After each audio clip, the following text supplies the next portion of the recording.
Every time before the princess struck someone, she would instinctively reach for the phoenix crown on her head that symbolized power, but this time she touched nothing at all. Only then did she suddenly remember she had long transmigrated to modern times, becoming the true heiress just reunited with the wealthy family. At this moment the fake heiress, wanting to teach the true heiress from the countryside a lesson, deliberately played the victim and expressed willingness to return the heiress status, only begging not to be cast out from the family. But she had no idea this woman in her previous life was a noble princess who had weathered storms of blood and intrigue. The fake heiress before her who only knew how to cry was utterly beneath her notice. The next second she raised her arm and slapped the fake heiress hard across the face. This scene instantly shocked the entire family. Because the commotion was so great even the family patriarch was alerted. The fake heiress immediately put on an expression of having suffered the greatest injustice to go complain, but was shoved by the woman and fell on the spot, landing right on her knees before the old master. The woman knew clearly the old master before her was the true power holder of the family, so she immediately switched to an obedient and sensible expression, explaining why she struck. She stated that she had just returned home, and the fake heiress was already making a fuss about leaving.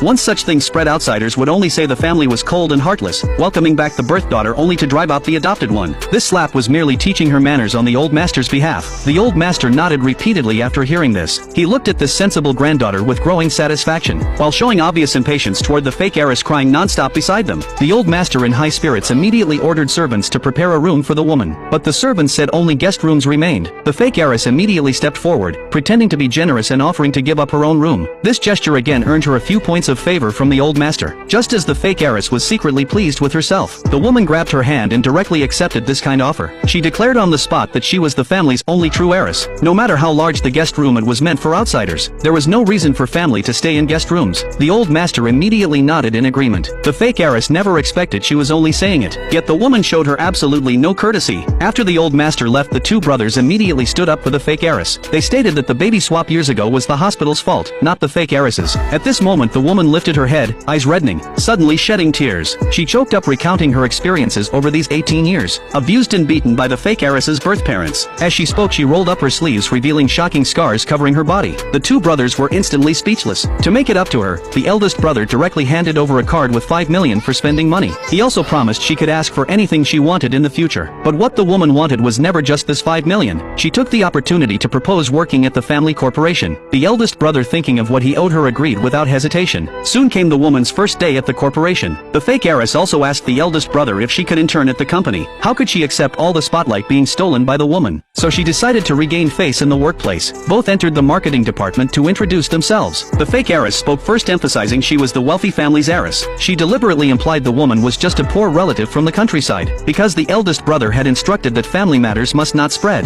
The fake heiress believed the woman surely wouldn't dare expose her on the spot, but what she never expected was, the woman walked to the crowd without any